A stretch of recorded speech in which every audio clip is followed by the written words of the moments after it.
I'm glad you're here. I was like, I have to get up for at least one of my 9 o'clock meetings this week. One of the 9 o'clock meetings. Well, I'm glad you chose ours. This is great. I was gonna say mine, but it's not really just mine. Okay. I'm here. That's right. Oh, I'm glad you're here.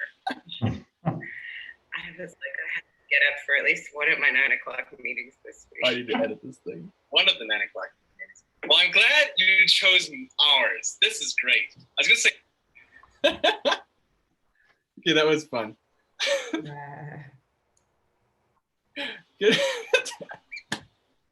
Sorry for catching some of those more drab moments of your day. I know, right? We'll edit it out eventually. I'm kind of 3 weeks back on the editing stuff too. This has kind of been one of those things that's like, that's cool, but other things going on. That.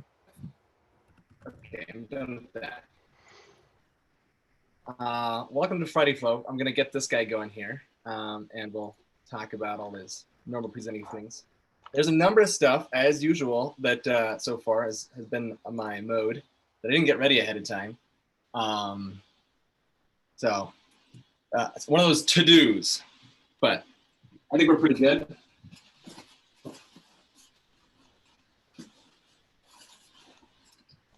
I keep on talking about going live on Facebook. That's a yet to do thing. And we already know this is about how it goes. So leveraging stress is one of those cool things that we can actually do that a lot of people didn't know. Turns out that one of the biggest killers in the US, maybe the largest, is not stress, but your relationship with it. So one of the reasons you want to leverage stress is to make your life better and the lives of your clients if you're talking to them. The cool thing is it only would take a short sort of shift of mindset sort of meeting to even make this happen. And this is the cool thing, is you can turn negative into a positive simply by the way you think about it. And the way I get this is from this speaker, Kelly McGonagall, like from Harry Potter almost. McGonagall. Yeah, isn't that great? So you can look at this TED Talk here, and I'm gonna go and click on this guy and bring it up.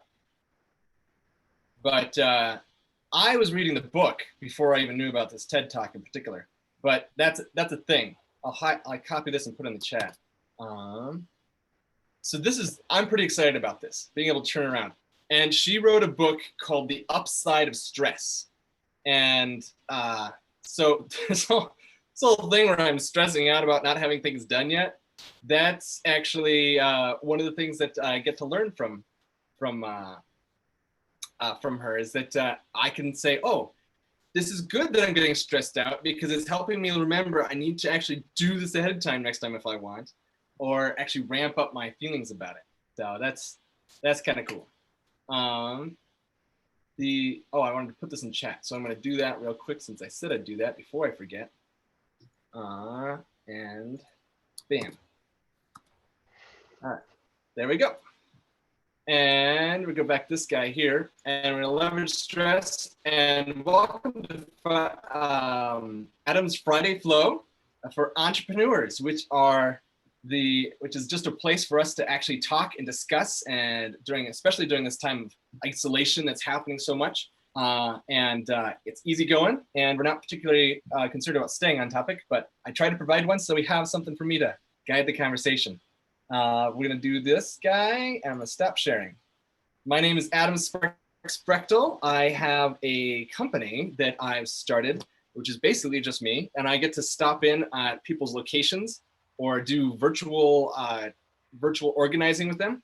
I move things around people's space, but I also move things around in their brains. Turns out that's a huge thing. And so that's kind of what our topic today is about too, is the big change we can just make simply by the way we look at stress. And this is not like, the cool thing about it is there's a bunch of science behind it, like the way it's changing the way you use your hormones and the different hormones that you produce simply because you're thinking about something differently. And so it's not even like this like, oh, you just feel like it's better. You know, you actually have like physical changes that happen, and you don't always feel like it's better. You just later on get better results. So Rob, you introduce yourself. Oh, I thought we were going to skip the pleasantries since Lisa and I already know each other. Yes, but this is like, you know, we're pretending that we're live and it works on your pleasantries. I suppose. Well, so I'm Rob Hill. Get me at hashtag bowtierob on Facebook, Instagram. But I don't really post a whole lot, to be honest, as much as I should. That's fine. Yep. So as you can see, I'm at Van Dyke Mortgage, and we do 1 to 4 unit residential real estate. That's basically it. I guess I'm like more of like a VA, first time home buyer, home specialist, if you will, home loan specialist. Oh, veteran. So you said, what was the thing you said before that? Presidential? What? Residential. Yeah, residential with an R. Yeah. Right. Oh. I think presidential sounded cool though. So I was like, what's that mean? You know, I guess, all right. Thanks. Thank you, Rob.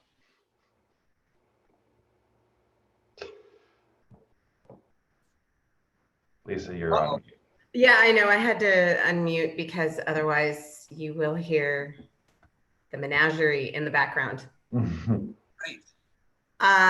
Lisa McGarry, my company is Proficient Financial Management. We do all sorts of things for small to mid-sized business owners in the accounting and financial management realm. So cash flow analysis, KPIs, advisory, tax compliance, bookkeeping, payroll.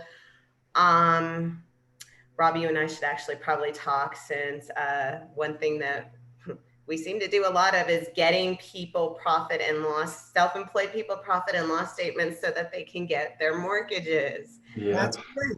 And getting their books in order so that they can get a mortgage or get their taxes done, but you know, whatever. KPI. So yeah, that's me. What's KPI? KPI is key performance indicators. So for instance, you may want to know how many, so like one of my clients spends a ridiculous amount, well, okay, not ridiculous, but some of my clients have a pretty hefty advertising budget. Yeah. So one thing that we do is we actually, inside the accounting platforms, is we track where every one of their customers comes from. And about once a month or once a quarter, just depending on, you know, the client, what we'll actually do is manipulate reports to produce how much, which that's not really a KPI, but still we'll produce a report that shows how many clients they received from each stream of advertising, and it helps them determine where to put more money into their advertising and where to maybe just get rid of that because they're not getting, you know, enough business from it. And we do that not even for paid advertising, but also for like networking groups that they're involved in and things like that. Like this. Kind of, yeah. So actually, and we do it internally. We've done it since the very beginning. I track where every single one of my customers comes from. And that's where I know, you know, and that's how, you know, we decide where to spend our advertising budget and where to spend our networking time. Me and the rest of the account managers. That's cool. So yeah, that's just a quick example, but we also help people figure out if they're spending, if their gross profit margin is, you know, too low, like if the amount of money that they're spending on their cost of goods sold is more than the industry average, for instance. So like in specialty trade, we can say like to my plumber, okay, well, you're spending way too much on toilets. Like you need a different supplier. Like clearly your supplier is way too expensive or something like that. So those are things that we evaluate. That's good. Well, you know, it's good to know how much you spend on a toilet too. Well, you know, I mean, toilet is just the obvious example when it comes to plumbing, but obviously they spend money on a lot more than that. Wow. there's some cool toilets out there. I would like to have one of those toilets that have, they have the water thing that comes out the back. A bidet. No. Yeah, those have gone up. Have your plumbers been putting in bidets? I'm not sure, because like the one thing that I'm all over right now is those foot operated sinks. Oh yeah, I really want a foot operated sink like you would not believe. And I keep asking my plumbers about it, and they're like, yeah, those aren't really popular in the States. And I'm like, well, it was something I saw in one of those alternative housing videos on YouTube. They have them in Europe. It was like a house. It was like built between the space between two other houses. So it's like vertical. Huh. That's why I was really interested in what you were talking about last week with your off-grid housing that you've been starting to get into. That's really cool. Yeah. Yeah, they're hard to finance. So a lot of times people pay cash for them. Why are they hard to finance? Well, because the lender wants all kinds of, and I say the lender, but it's a Fannie, Freddie, FHA, whatever loan program you got, their guidelines that say like it needs this, that, or the other. So Fannie's the easiest to speak to just because their guidelines are a lot more easier to access, I should say. They have a handy dandy search feature for it, whereas like FHA is like you have to scroll through this 1,000-page handbook. But no, yeah, it's just they require that you have backups, kind of like what I talked about. Was it last week or the week before? They require. Say it again. If you say it enough, you haven't said it enough until it annoys you. That's right. Especially if it's important. So yeah, they require the utility backups to everything. And then what I talked about last week too is if you're looking at new construction, because obviously if it's off grid, there's a good chance it's out in the middle of nowhere, right? And how many houses are out in the middle of nowhere? And depending on your construction lender's guidelines, they may require that it be attached to the grid in some way, shape, or form. So there's another wrench in that plan as well. So like if it's an existing home, Fannie can finance it. USDA has their own special guidelines as well, because it's kind of like their specialty, their rural housing. So, I mean, there was a house, what I talked about last week, the one that we closed back in November or so. It was already USDA financed. It was already off grid, and my buyer was not USDA approved. So we had to get them with some conventional financing. So it worked out.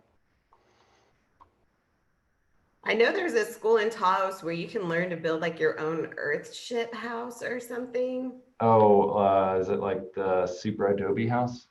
Yeah, I think so. Mm-hmm. I think those are really cool. I saw that when I was, because I didn't know a whole lot about northern New Mexico when I moved here. I knew about Las Cruces, and that was about it, which is like a whole other world. So yeah, and I saw that school in Taos, and I thought that was really cool that you could learn to build your own kind of off-grid house. Yeah, I actually had a couple of clients that were like, "Hey, have you heard of this?" I was like, "I actually haven't." So like that's when I heard of it, and I was like, "Well, that does not seem like in any way, shape, or form something that would be financeable by like regular means." Just because I think the idea behind it is that you're basically doing the building yourself. Yeah. And you're just essentially filling sacks of, I guess I don't even know. It's not sand, but it's just like the mortar stuff. You're filling bags of like dirt. Yeah. And then building walls out of it that way. But could you not theoretically get a construction loan to pay for the materials for that? Yeah, you could go to your bank and you could like, "Hey, I want a signature loan." Okay. Buy anything with that. That's cool. Yeah. So, that's Rob. That's actually something my wife and I would. Well, I say my wife and I say. I'm not saying me. would like to do is I'd like to build a rammed earth home, but like rammed earth bricks as opposed to this bag thing. I mean, I'm not opposed to it. It's just not on top of my radar. And so that's not mortgagey thing, is it? We're go out and building our homes. No, yeah, usually like they want to have licensed contracts. So like for like 2 or 3Ks, which is an FHA like rehab loan. So say you have like a kind of a crappy looking foreclosure or whatever, and it needs to be fixed up. You don't have the money for that. And in order to finance that extra added cost to the building of the new stuff, whatever, like fixing it up, they require all kinds of stuff. They need like not just like licensed contractor, but they need like contract bids for the people that you're going to use to build it, as well as like materials. And they need to like know all the way down to like doorknobs and doors and paint and stuff like that. Like what paint are you using? Because at the end of the day, what's happening is they're kind of like collecting over the amount that's estimated. So they need a very precise amount that's estimated just for that. And then they're going to pay out the contractors that are doing the work halfway through the process, and then at the end and all that stuff. So it's pretty tedious. And anyone that ever asks about it, just because they're doing a lot of Googling, or maybe their realtor's like, hey, have you thought of a 203K loan? I know stuff. My It's goodness. like, well, yeah, we can do that, but be prepared for the litany of paperwork that's going to go along with it, and a lot of legwork to find those contractors, because it's a lot of heartache that I've seen in the process. And people, even when we tell them that at the very beginning, they get very upset halfway through. They're like, this is ridiculous. I don't know why you need all this. It's like, they need like a weekly reminder of that. It's one of those things you got to say over and over until it annoys you. So on that topic, I was just listening to a podcast by Entree Leadership, and the guy that was talking, they're talking about like, one of those things you got to do to build your culture, is you got to keep on saying your mission until, it annoys you. And apparently like people don't believe things until they've heard it a certain number of times. It's like 7 times. And then not only that, but then they also did a separate test somewhere apparently that said you get annoyed by saying things when you've said it about 6 times. So you haven't said it enough if you're not annoyed yet. I believe that. There's a certain amount of brainwashing that goes on in the military for that exact reason and that exact way. We have to memorize like the Airman's Creed for the Air Force and all that stuff. So all that memory work that you have to do is for a reason. It's for that culture. And I don't miss it. Oh. No, not even a little. That's great. Well, yeah, so that was just, you keep on talking about these things that annoy you. But so what you're saying about the home is that if you want to build your own home and get a mortgage for it, now it's not you just building it your home. You actually have to have contractors do it. You couldn't be like, you wouldn't be able to do that with just Adam, the previous, teacher guy. Yeah, there's like specific guidelines on if you're going to do the building, like you have to be a licensed contractor essentially. If I want a mortgage. Yeah, if you're going to finance it. So it wouldn't be called a mortgage, it would just be financing? No, I mean, yeah, you call it a mortgage, yeah. Oh, okay. I wasn't sure. These are things I found out the difference between inventory and assets the other day when I had Lisa and Cody on. And we were just like, I was like, oh, yeah. I totally I wouldn't say I mislabeled. No, I mislabeled the discussion because I didn't know what I was talking about as far as finances go. But that's great because it was a good learning experience. Which, by the way, brings me back to the topic this time, which is stress. So it turns out, and Kelly McGonigal, it's so funny hearing that because I think of the lady, with the owl and all that. Minerva. There you go, that one. Right? That's how much I know about Harry Potter. Anyway. That's more than I know about Harry Potter, so there you go. Oh, all right. So we got levels here. We got Lisa, we got Adam, and then we've got Rob. Harry Potter knowledge. I only just listened to some of it last night, so no big deal. That's funny. Do you listen to Potterless, the podcast? Yeah. I think we got Jen on it, didn't we? Yeah, that's where I know about it. Yeah.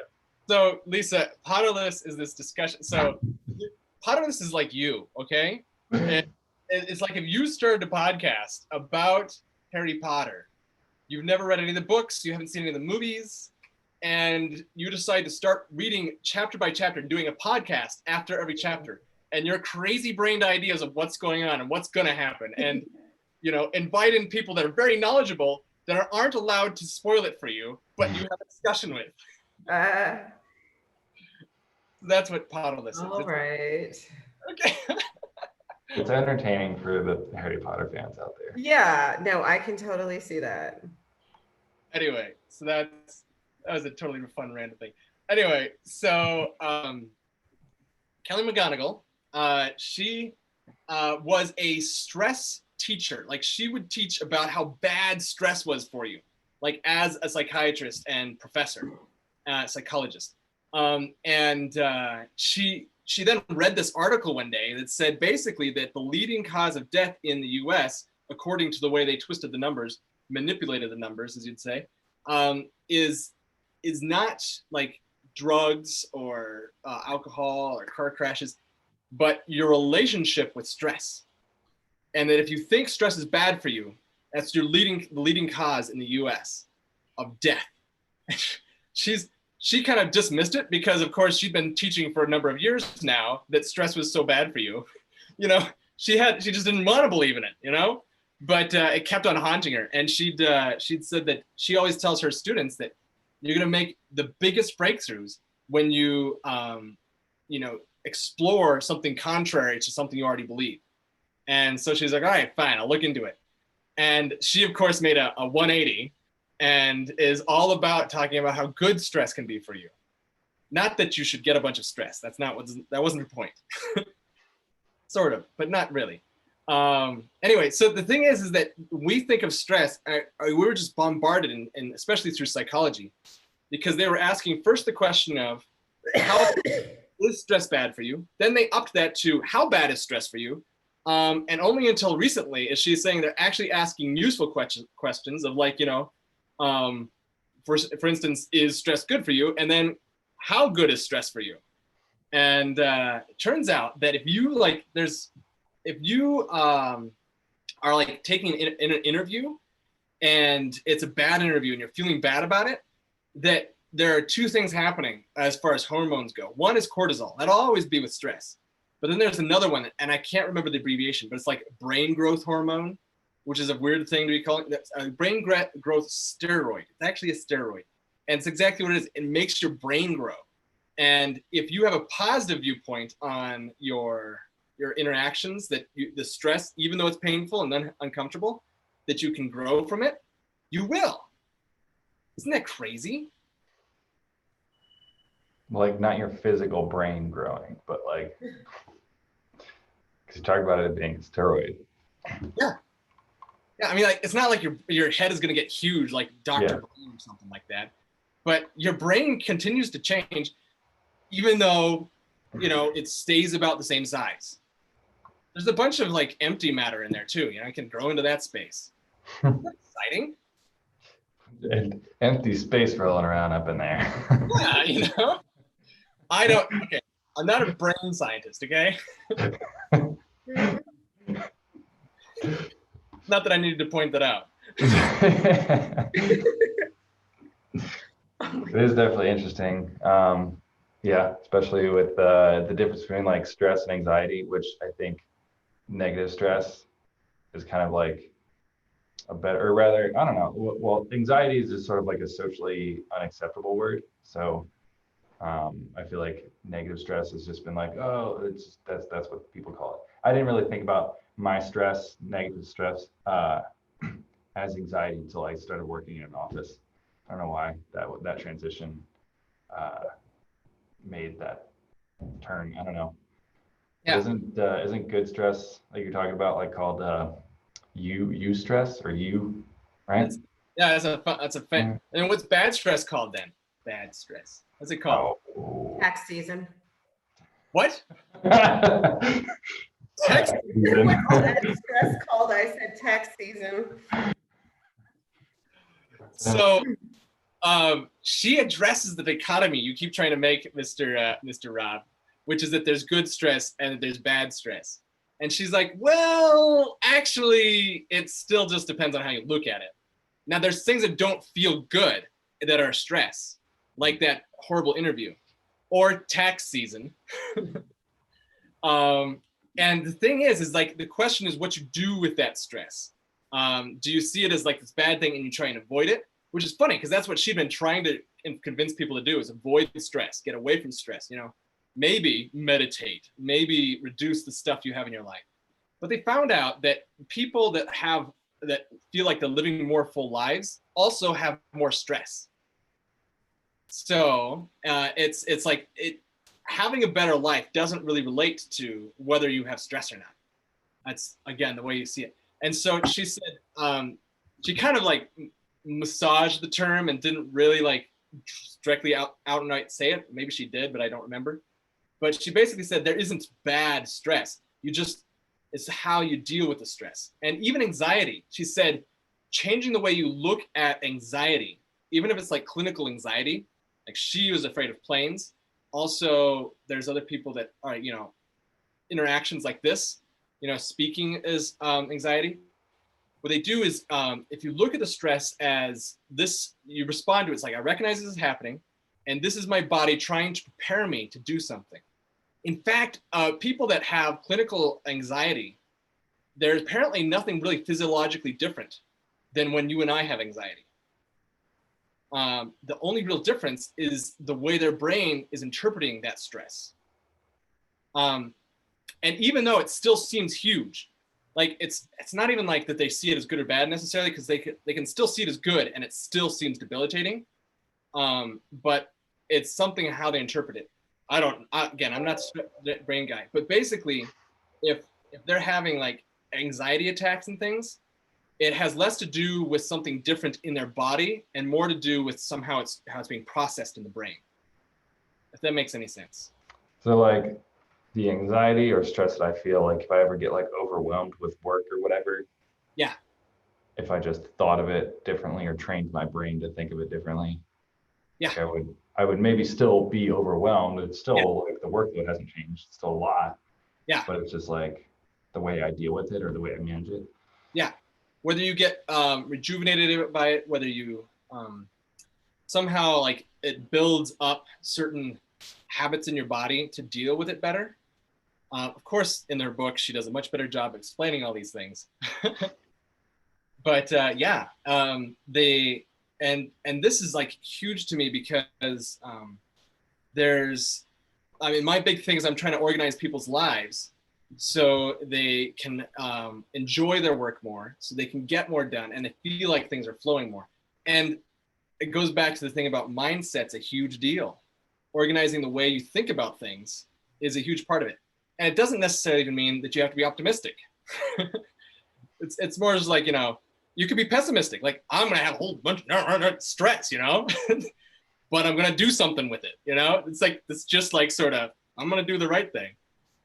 There was a study. I just want to bring it up because it just seems so cool. I don't know if it relates totally into this, but Yale, I'm going to call it Yale. It was maybe some other Ivy League place. So Yale had this study done where upperclassmen did a little video for freshmen. And the upperclassmen basically tried to tell them how they weren't alone. Because when you come into a new place like Albuquerque, you feel like you're alone and there's all this stress that comes with it. And that you feel isolated and all these other things. But as a freshman in college, it's a huge deal, especially if you're Black.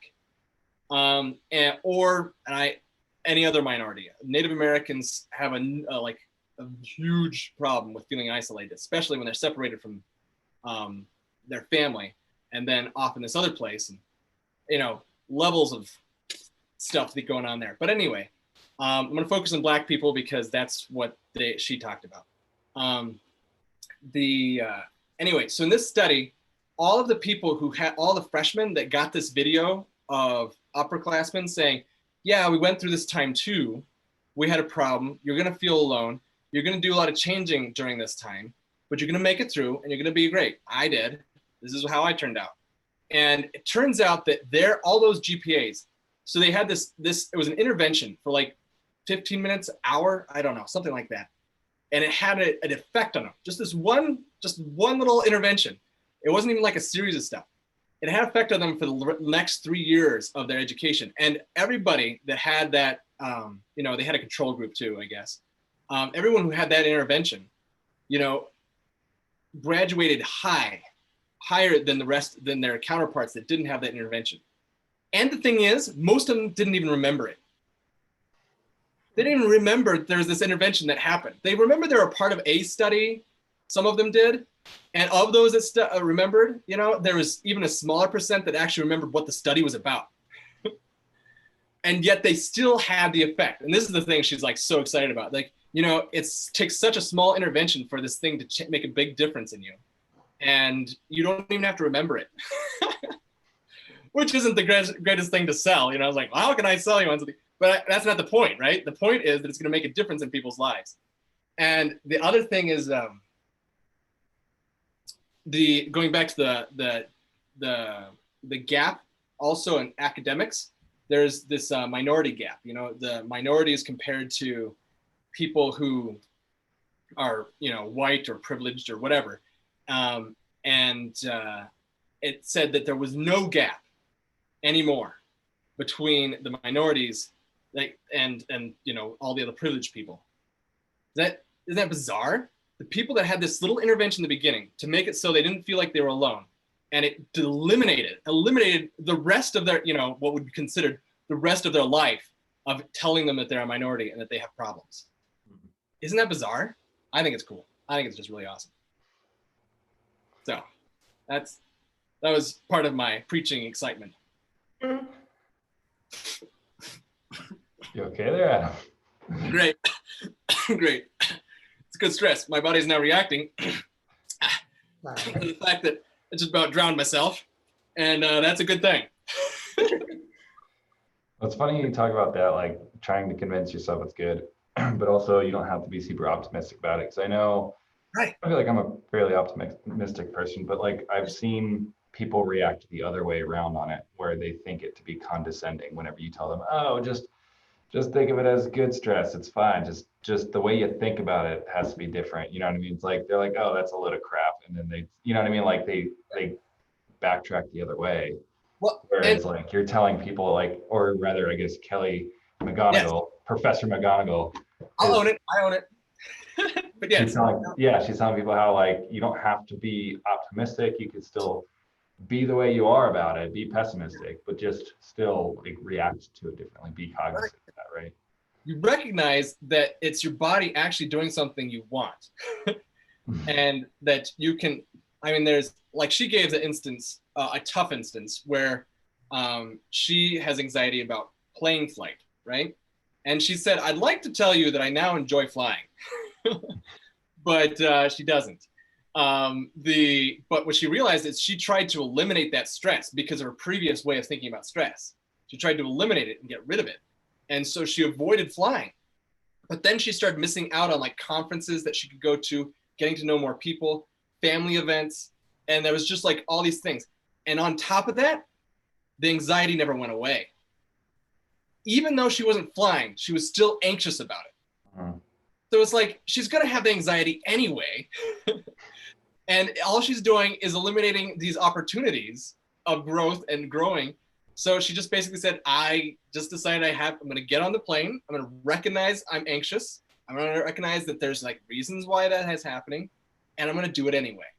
And so in this case, she just, I don't know if she talked about the brain chemistry in that point, but in a real life situation, she's going to have the anxiety whether she flew or not. So she might as well go ahead and deal with the anxiety and actually doing the thing.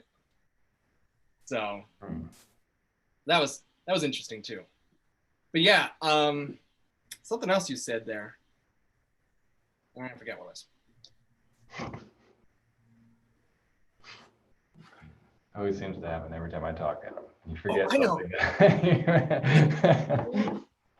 This is the reason I love these conversations, because we get to talk about it, like, you know, grow, and I get to learn like how to talk about stuff too. But you mentioned how about the way you talk and like basically throwing flowers and smiles in people's faces, you know, and that's not like, for instance, PTSD or even child abuse.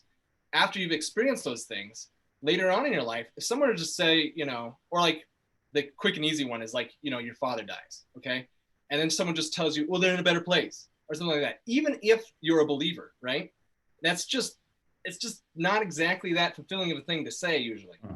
And it's not the point, right? The stress that you're feeling is a response to, you know, the trauma, the anxiety, the, you know, the loss you felt in your family. And the people that they did a study where people who went through trauma just focused on the positive things that came from it. Then they had a group that didn't do anything. And then they had a group that focused on how they felt, the pain, the struggles they went through, and how it could be positive. And that was the group that actually made growth. The other ones didn't have positive results from things. It's the people that recognized, yeah, that sucked, you know, that was horrible. I didn't like it. And I might have to do it again, you know, but throwing out positives is not actually that effective either. Yeah, anyway. I can definitely see that. I mean, even kind of we've talked about it a time or two of like, if I'm trying to get a task done, like say like vacuum the floor or something, it's like, what do I do to like motivate myself to do that? And that's like, I don't know, I'll have a beer afterwards or something. But it's like, I know I'm tricking myself. Yeah. But it's that whole like mindset of like, oh, going back to this conversation here now, like, yeah. I'm trying to trick myself to think about this thing that was so traumatic. It's like, think about it optimistically as opposed to just doing it. So really in my context, it's like, I'm just going to vacuum just for the sake of vacuuming because I know it needs to get done. And I know I'm going to have to do it later. Yeah. It's going to suck, but it will. I guess you got to think about, I need to do it not because I get a beer afterwards, but probably I need to do it because there's a bunch of dog hair all over the place. Yeah. Like that's what I need to do. Think about it differently, I guess. But the beer is helpful. Yeah, well, that's the way I started treating some of my like mortgage stuff. Like whenever like my tasks pile up too high and I get overwhelmed, I'm like, well, like I'll try and reward myself. But I think maybe if I just try and focus on like the here and now, like I know it's gonna suck, but like the second I'm done with it, the stress will then go away until the next one comes, you know, because it always seems to happen. It always seems to come in waves. I don't know if you guys are. And also another thing, in the moment, instead of just thinking past the moment too, because those are okay too, but also saying when you're feeling stressed or frustrated, I actually get pretty angry sometimes when I'm behind on things.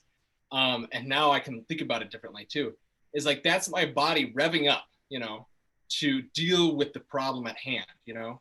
Think about it like, I like to think of the extreme of like, you know, the 3 girls that picked up a tractor off their dad because of the adrenaline, right? It's like their body decided, we need to deal with this, so we're gonna pump your body with like this amazing stuff. You're gonna pick that tractor up and your dad's gonna get out of there, you know, that sort of thing. And it's kind of that's the same response. If you they did another study where people, was it another interview thing? Interviews are really like annoying to talk about, so maybe they're really good to talk about. So they were getting ready for tests. They're getting ready for tests, and they prepped they had 3 groups again. One group was to try and eliminate all their stress, you know, sort of reduce the stress. Other ones were supposed to embrace their stress, say, okay, this is your body preparing yourself to deal with something, putting attention on the test and all the information, like drawing on the information. And the other one wasn't prepared at all. Well, the ones, of course, that, you know, according to the pattern, the ones that did well were the ones that did not try to get rid of the stress, but rather embraced the stress. So it was, it's kind of cool because it is your body trying to say, okay, I need to pay attention to this. So my body's like heightening to deal with this mortgage stack. And I'm going to embrace that like extra dose of, I don't know if it's adrenaline, but extra dose of focus and apply it to this tool. Isn't it great my body's doing that, you know? And that little positive thing on the end is, you know, you can give it or take it.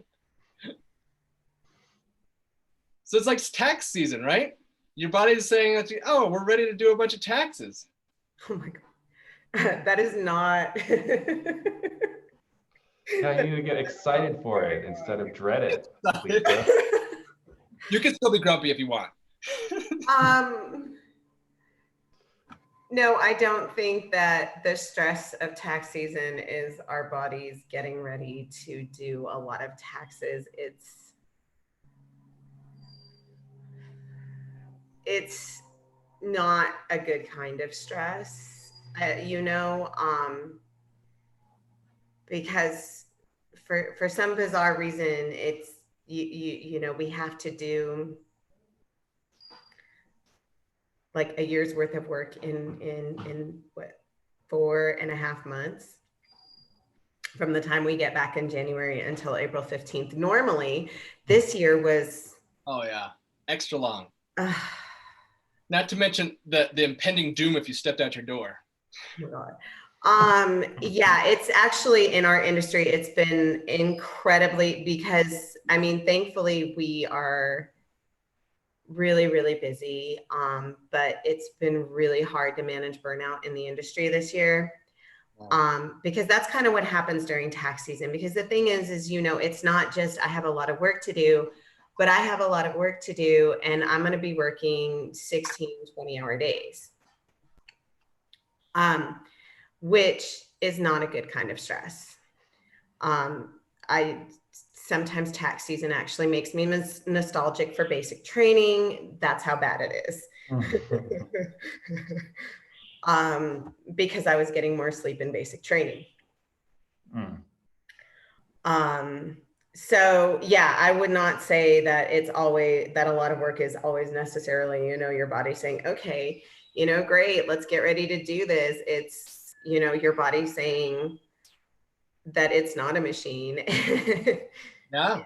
So we actually have to implement, and it's not just, it's, across the board, the better firms in the industry have a lot of different things in place to help their teams manage stress. Yeah.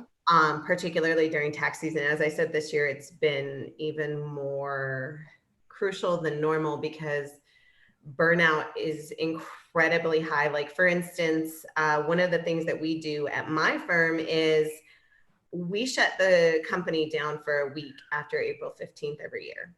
It's mandatory vacation. Yeah. We weren't able to do that this year. Well, so it didn't end then. It didn't end then. I mean, the only reason my people got any time off at all was because I had to move to Albuquerque. So they got a little time off while I was, getting settled in here, because I was like, well, let's just take a few days and try to, but it wasn't the same, like nearly at all. So, in my industry, I would have to say it's definitely not about embracing the stress so much as learning how to deal with it in a way that doesn't lead to the rampant substance abuse that we're so well known for. Oh, I didn't know that. Well, now I'll know. Yeah. So I think sometimes, it's not, there's not a way to say, okay, great, this is just my body preparing for something. I think we have to recognize too that sometimes when we're stressed out, it's our body's way of saying, please go into a different career. No, I'm kidding. More like just you need to, sometimes you can't avoid it. Sometimes it's completely unavoidable. Stress is unavoidable in all of our lives, but there needs to be a point when you recognize whether it's, a good thing or a bad thing.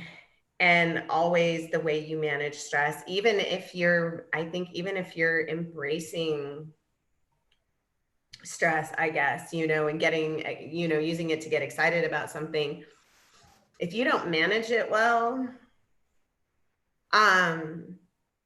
because you take stress, your body is affected by all the kinds of stress, the surge of hormones for too long is gonna throw you overboard. And so I actually think, learning to manage the stress is really important. And Probably better for the long term, huh? yeah, for the long term, exactly. Because, you know, the thing is we're always going to be stressed out about something. I mean, I know you people have kids, so hell, you guys have your own stresses. Like, oh my God, I could never. All my friends from high school who have kids now, you know, it's like, I don't know how they deal, at all. I don't know how I deal either. All right. Like, how do you guys do it? And you guys didn't even have to go through the whole pregnancy part too. Like, holy crap. So we all have stresses that are like lifelong almost, you know, whether it's, you know, the work that we do, or, you know, I actually, all of my animals are special needs. So, you know, there's a lot of stress there because, you know, they're not like normal people. They're special people.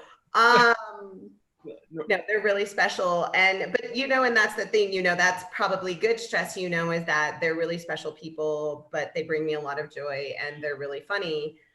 But I still have to learn how to manage the stress that comes with having special needs animals, or it'll just take its toll on me, no matter how cute they are. And no matter how, you know, no matter how, you know, rewarding it is to see them grow in a better environment. Yeah. Yeah, there's I think she addresses the long-term just grinding sort of stress that you're talking about with your taxes.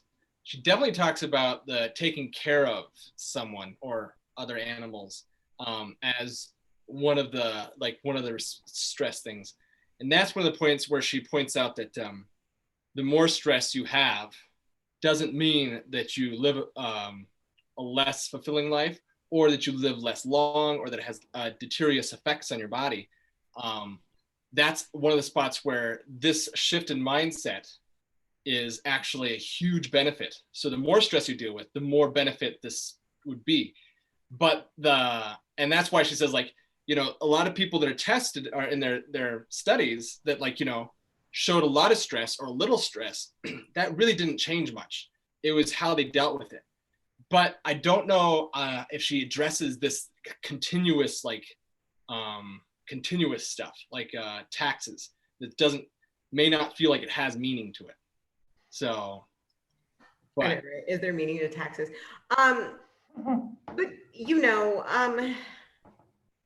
like I said, you know, there are ways to mitigate work stress, you know,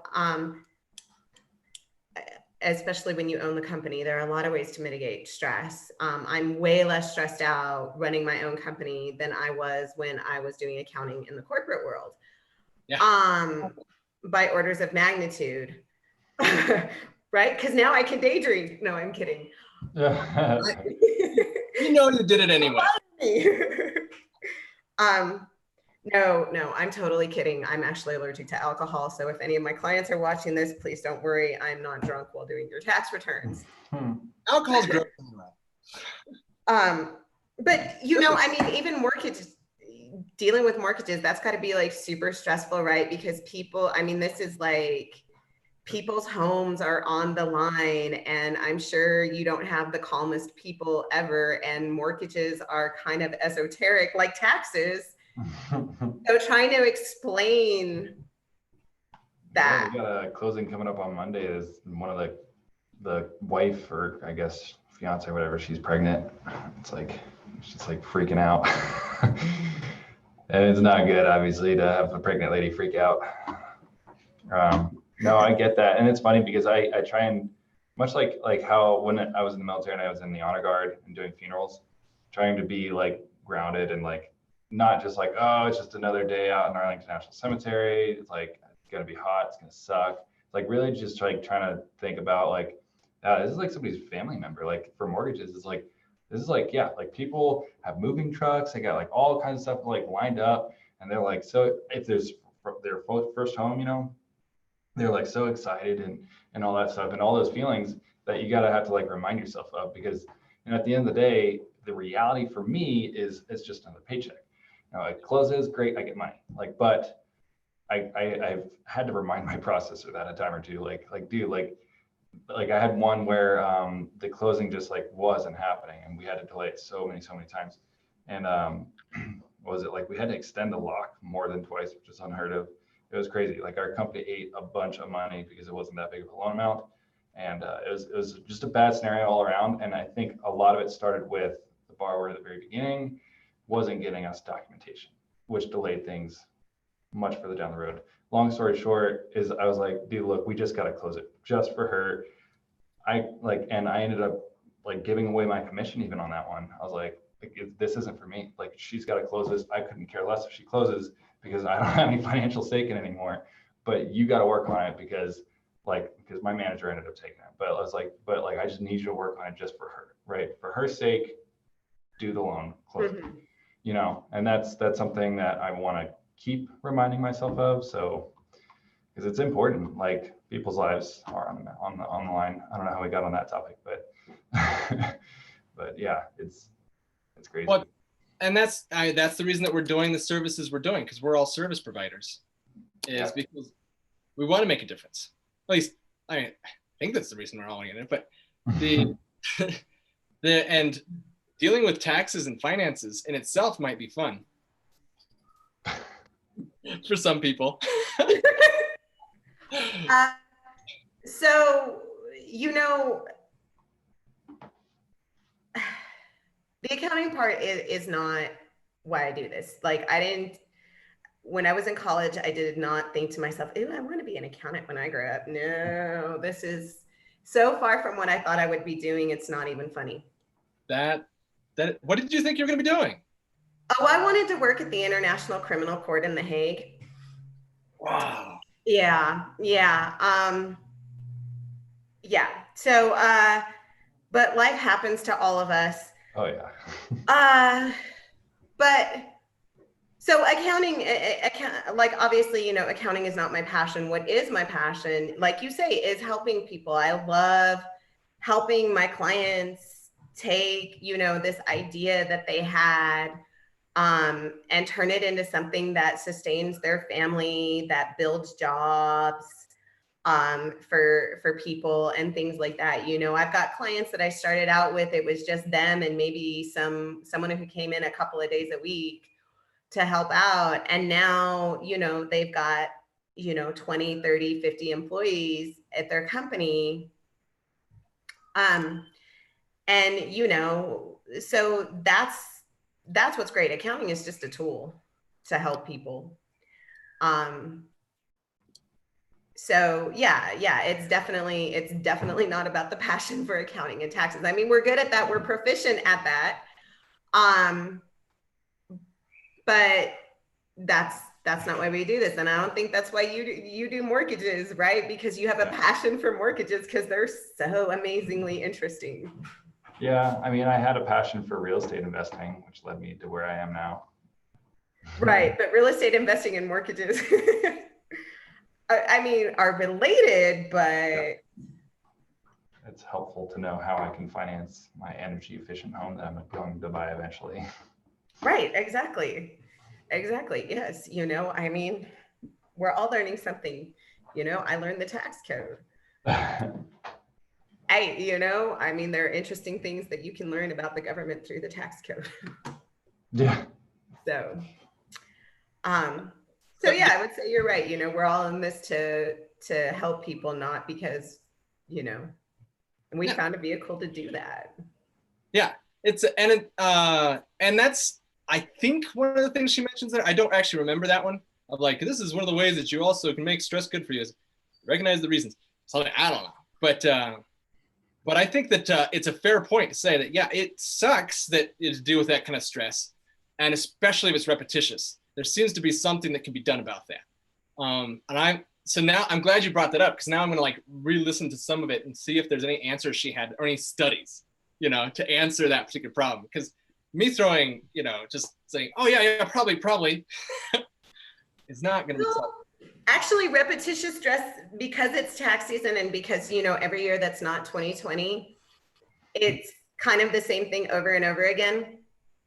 That actually, means it's easier to plan the stress, right? So we have a lot of stress mitigation things that we do here in my firm, for, of course, myself as well as the rest of our team to deal with that. But we kind of know that that's going to be the atmosphere and that's going to be how it is. So we can kind of do the same things all the time, like, play tricks on each other. That's right. A little fun in the workplace to change it up a bit. Yeah, exactly. Just kind of keeping a lighthearted, an atmosphere that's lower stress. Yeah. So if you know what's going to happen at the same time every year, you can actually plan for it and make sure you've got your programs. And sometimes I plan my pranks out a year ahead of time because I know tax season is coming every year at the same time. April Fool's Day is a great day for you, huh? You know what? They love it too. And I mean that for real. I'm a big fan. I hate jokes where, the person who it's happening to isn't laughing. Oh yeah. That's no fun. So everything that I do, like I hear about it later on. They're like, oh my God, that was the funniest thing, I tricked one person by sending them, it looked like a tax return. It was actually a crazy cat meme because they love crazy cat memes. So I was like, here, can you get this tax return done? They open it up. It's not a tax return at all. So, they're not like crazy, but just little things to keep us safe. To talk about keeping us safe and thinking ahead, actually, not sure the safe part, but anyway, as transitioning. Yes. So the event's coming up. Of course, you got 1 million cups. There's also Activate New Mexico is like doing this weird thing where they're shifting around what they are going to do. And so they had like 8 things in their retool series. And then I don't know why, but for some reason they stopped that series. And they're doing this now, which is like on the 3rd Thursday of every month or something like that. They're doing something. And so this co-founder network startup retool. Okay, it's the retool thing still. But Activate New Mexico is coming up on the 20th. So I can show a quick, let's see here now. I'm going to go to sharing screen. How do I switch? Oh, I new share. That's what it is. So, and then there's also this Go Social thing, which is by Santa Fe Innovates folks. Is this, you're seeing this, right? Welcome. You see this? Yeah. Oh, okay. All right, good. Because there's no green bar around it because it's full screen. I'm like, did I do it right? I wonder if I could tell. So if I flip back to this page, oh, okay. My little thing goes orange if I'm on the wrong page, and it goes green if I'm on the right page. Okay, that's how I can tell. Anyway, so this guy is John Mertz. You may have seen him on Wednesday mornings. Oh, you saw him this last Wednesday morning, Lisa. Were you there? No, that's maybe what not. I said. I only made one 9 o'clock meeting this week. That's funny. And you chose mine. So anyway, so this guy's doing some stuff. But one of the things he's doing is he's starting this platform for interacting. And social entrepreneurs isn't just like, it means social change kind of stuff too. But I think he thinks that business owners have more leverage than legislators to make a difference, is kind of one of the things he goes behind. So, and he's the first B Corp in New Mexico. So, and then where's the other one here? Somewhere in here. Wait, V Corp? Well, hang on. Tell me about what a V Corp is next time, because I got a jet at my And then Activate New Mexico. For some reason, this is not the right thing. But anyway, so yeah. See you, Rob. And Lisa, thanks for joining me. It's always great to have you come back and have conversations about and learn about the weird world of taxes. Oh my God. Yeah, well, Like I said, I enjoy having the opportunity to build relationships. It's hard in 1 million cups because we don't get a lot of time, and it's not like regular networking where you can just be all like, okay, well, let's just go to the coffee shop and finish this conversation. Like, the Zoom meeting ends and Yeah, you're gone. you're like, oh, all right. Yeah. So you know what I do with that is I'm actually, whenever I see new names, I write them down right away. Uh-huh.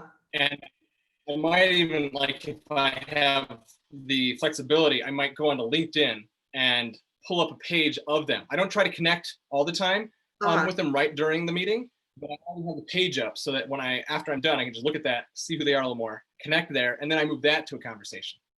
Right. So. Yeah.